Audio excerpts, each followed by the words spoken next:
मित्रमैत्रिणींनो नमस्कार. मैत्रीय यूट्यूब चॅनलवर मी सखी संगीता तुमचं स्वागत करते. मनी जे दाटले या आपल्या कार्यक्रमात.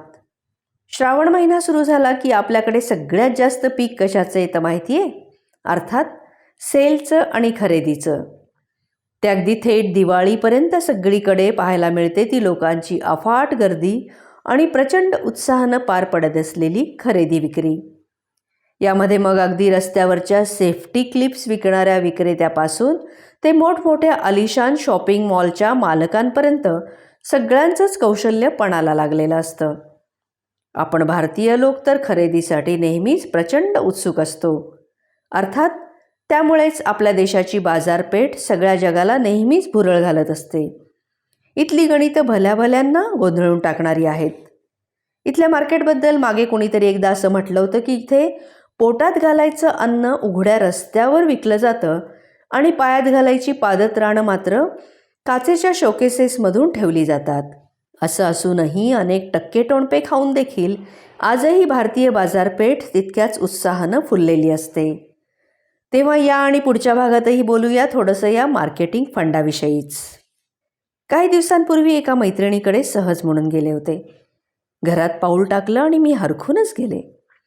दिवाणखान्याचं रुपडं अगदी चकाचक आणि ब्रँड न्यू असं वाटत होतं. मी तिला विचारलं आणि मग तिचा चेहरा अभिमानानं फुलून आला. बोलण्यातून उत्साह अगदी ओसंडून वाहू लागला. अगं परवा ना एका सेलमध्ये गेले होते. तिथं बऱ्याच वस्तू नव्या घेतल्या. हल्ली काय जुनं द्या आणि नवं घ्या ही स्कीम अगदी सगळीकडेच असते बघ. आधीचं सगळंच फार ओल्ड फॅशन्ड वाटत होतं ना, तेव्हा सगळंच बदललं. आता कसं मस्त फ्रेश वाटतंय. मला जरा वाईटच वाटलं बरं का, कारण तिचं आधीचं फर्निचर आणि इतर वस्तू छानच होत्या आणि मुख्य म्हणजे त्या मजबूत आणि टिकाऊ होत्या. पण नव्याचं गारुड निराळच. शिवाय दुकानदाराचं मिठ्ठाच बोलणं आपल्याला भुरळ पाडतंच. मी गप्पाटप्पा झाल्यावर तिथून निघाले, पण तो विषय मात्र माझ्या डोक्यातच रेंगाळत राहिला.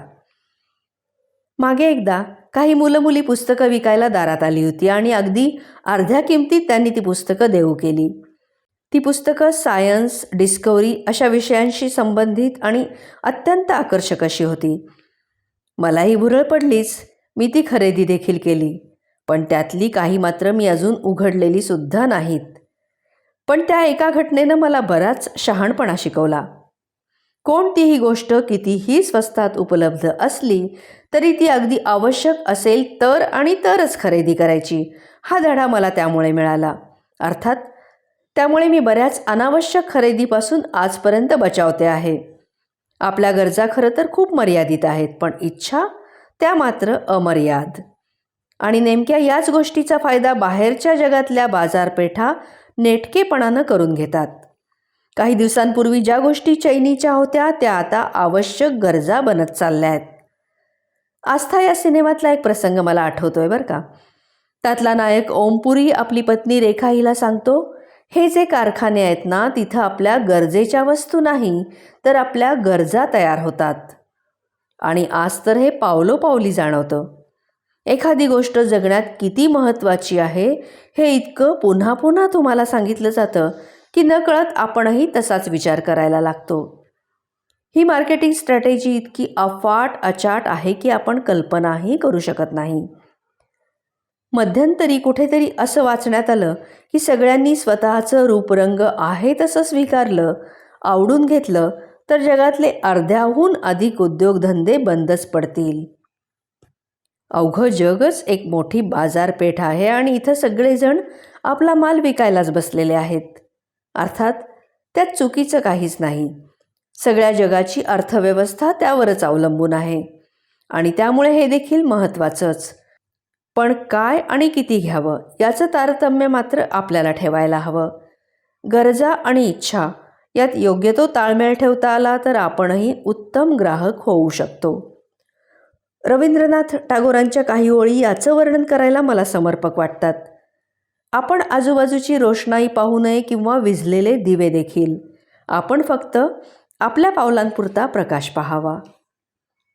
मित्रमैत्रिणींनो, दसरा दिवाळी अगदी तोंडावर आहे, तेव्हा तुमचं देखील यंदा काय काय खरेदी करायची, कुठे करायची, कशी करायची याचं नियोजन चालू झालं असेल. खरेदी करताना काही गोष्टींचं तारतम्य नक्कीच आपण ठेवूया. निसर्गाला हानी पोहोचवणाऱ्या वस्तू शक्यतो टाळूया. आणखी याबाबतीत तुम्हाला काही सुचवावंसं वाटत असेल, तुमच्या काही कल्पना विचार असतील तर नक्की लिहा कमेंट सेक्शनमध्ये. आणि आजचा व्हिडिओ आवडला असेल तर लाईक, सबस्क्राईब आणि शेअरही करा. आणि आता निरोप घेऊया. जगणं सुंदरच आहे, ते आणखीन सुंदर करायचं आहे आणि त्यासाठीच स्वस्थ रहा, व्यस्त रहा आणि अर्थात सगळ्यात महत्त्वाचं म्हणजे मस्त रहा. नमस्कार.